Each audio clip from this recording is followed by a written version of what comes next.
आज मैं कक्षा 8वीं के विद्यार्थियों को भूगोल विषय में स्थानीय समय एवं मानक समय के बारे में कुछ बताने का प्रयास कर रहा हूँ। उम्मीद करूँगा विद्यार्थी समझने का प्रयास करेंगे। जब हम स्थानीय समय एवं मानक समय की बात करते हैं तो ऐसे में जब तक हम पृथ्वी के बारे में जानकारी प्राप्त नहीं करते हैं तब तक हम स्थानीय समय और मानक समय के बारे में ज्ञान प्राप्त नहीं कर सकते। सबसे पहले हमें पृथ्वी के बारे में कुछ मूल रूप से जो जानकारियां हैं वो हमको प्राप्त करनी चाहिए। जैसे कि हमने एक आकृति बनाई और आपको बताया गया है कि पृथ्वी का आकार गोल है।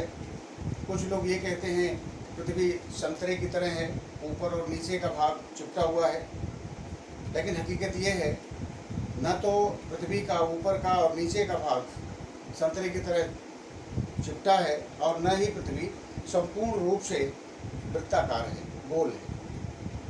आइए हम पृथ्वी के बारे में कुछ जानकारी प्राप्त करते हैं।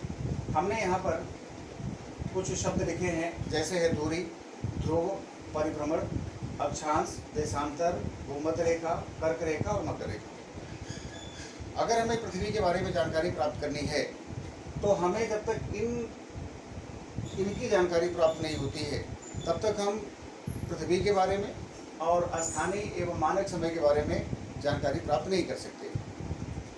अब पहला शब्द है इसमें धुरी। धुरी का क्या अर्थ है? हमने कहा कि पृथ्वी गोल है। चलो मान लेते हैं पृथ्वी गोल है। फिर इसमें आप देखते हैं कि पृथ्वी गोल है, इस प्रकार से है। तो इसके बारे में आपको मैं बताना चाहूँगा कि पृथ्वी संपूर्ण रूप से गोल नहीं है, लेकिन अगर मान लीजिए कि पृथ्वी का आकार इस प्रकार से हो तो जो धुरी शब्द है, धुरी शब्द का अर्थ ये होता है कि ये इसकी धुरी है। धुरी के संदर्भ में एक और बात हम आपको बताना चाहेंगे कि पृथ्वी अपनी धुरी पर 23.5 अंश झुकी हुई है। ये धुरी है,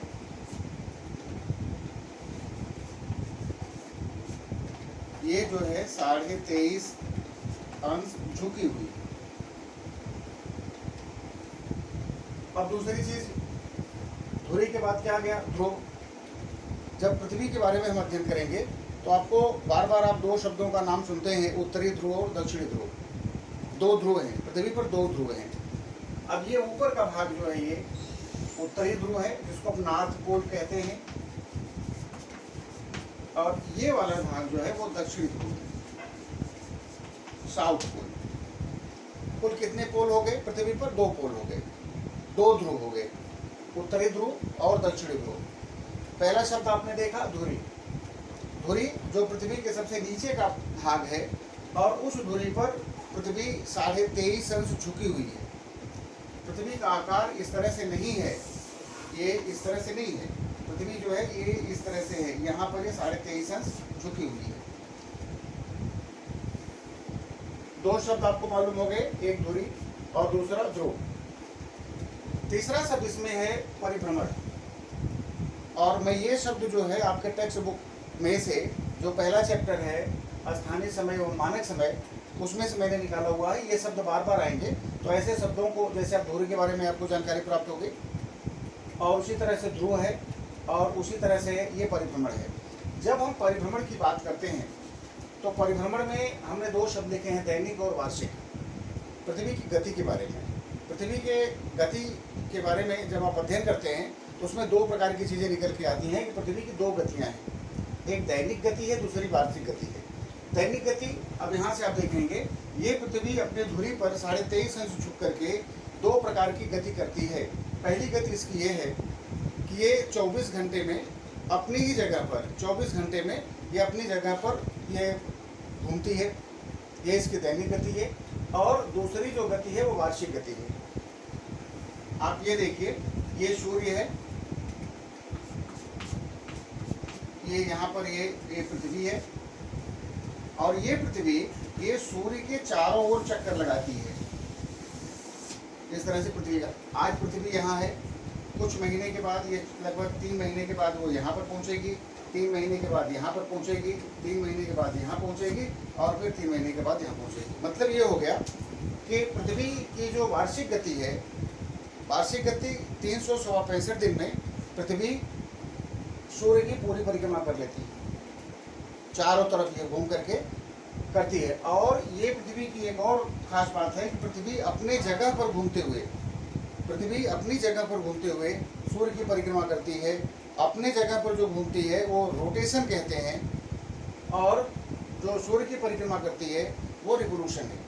तो दैनिक गति 24 घंटे में पृथ्वी अपने स्थान पर पूरी तरह से घूम जाती है, और फिर इसके बाद 365 दिन में वो सूर्य की पूरी परिक्रमा कर लेती है। तो अपने स्थान पर घूमने से दिन रात परिवर्तित होते हैं, दिन रात बदलते हैं, और जब पृथ्वी पूरी तरह से सूर्य के चारों ओर परिक्रमा कर लेती है उसमें ऋतुएं बदलती हैं। तो अभी हमने आपको बताया धुरी पर आपने देखा कि धुरी अपने धुरी पर पृथ्वी 23.5 अंश झुकी हुई है। दूसरा, ध्रुवों के बारे में हमने बात की। ध्रुव 2 हैं, एक उत्तरी ध्रुव और दूसरा दक्षिणी ध्रुव।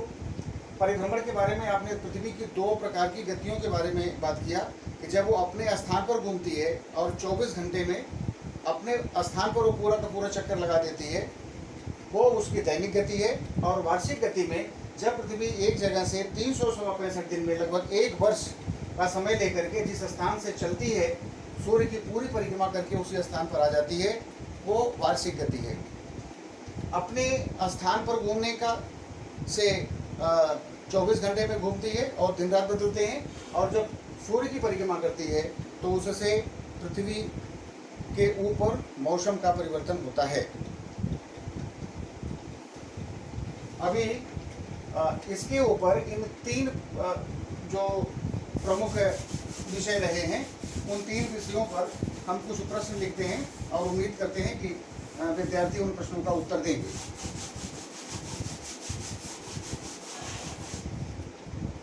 पहला प्रश्न है, पृथ्वी अपनी धुरी पर कितने अंश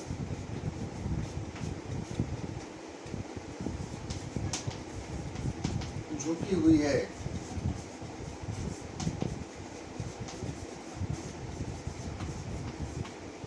और दूसरा प्रश्न है, दोनों ध्रुवों के नाम बताइए।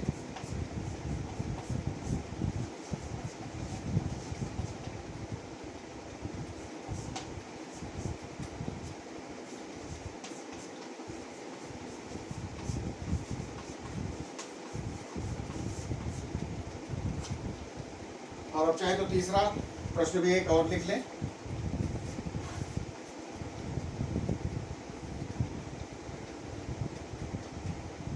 दैनिक गति का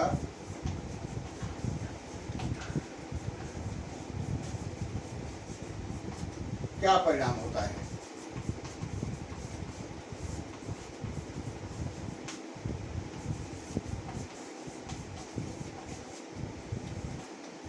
अभी आज के इस वीडियो में केवल हमने इस लेसन के संदर्भ में 3 चीज़ों को हमने जानने का प्रयास किया है, धुरी, ध्रुव और परिभ्रमण।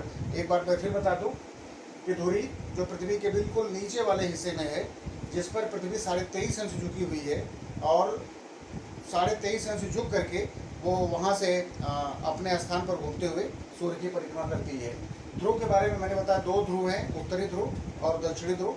अंग्रेजी में आप उनको नॉर्थ पोल और साउथ पोल कहते हैं। अभी हमने बताया था परिभ्रमण जो होता है ये 2 तरह का, पृथ्वी का अपने स्थान पर घूमना, जिसमें 24 घंटे में पृथ्वी अपनी जगह पर पूरा घूम जाती है, जिससे दिन रात का परिवर्तन होता है। और दूसरा गति जो वार्षिक गति है, वार्षिक गति पृथ्वी एक स्थान से सूर्य की पूरी परिक्रमा करने में 365 दिन लेती है, जिससे ऋतुएं बदलती हैं। तो मैं उम्मीद करता हूँ इतनी बात आपको समझ में आई होगी। और अगर इन प्रश्नों से संबंधित कोई समस्या है तो निश्चित रूप से उसके बारे में आप कमेंट में लिखें, मैं उसको फिर से आपको बताने का प्रयास करूँगा।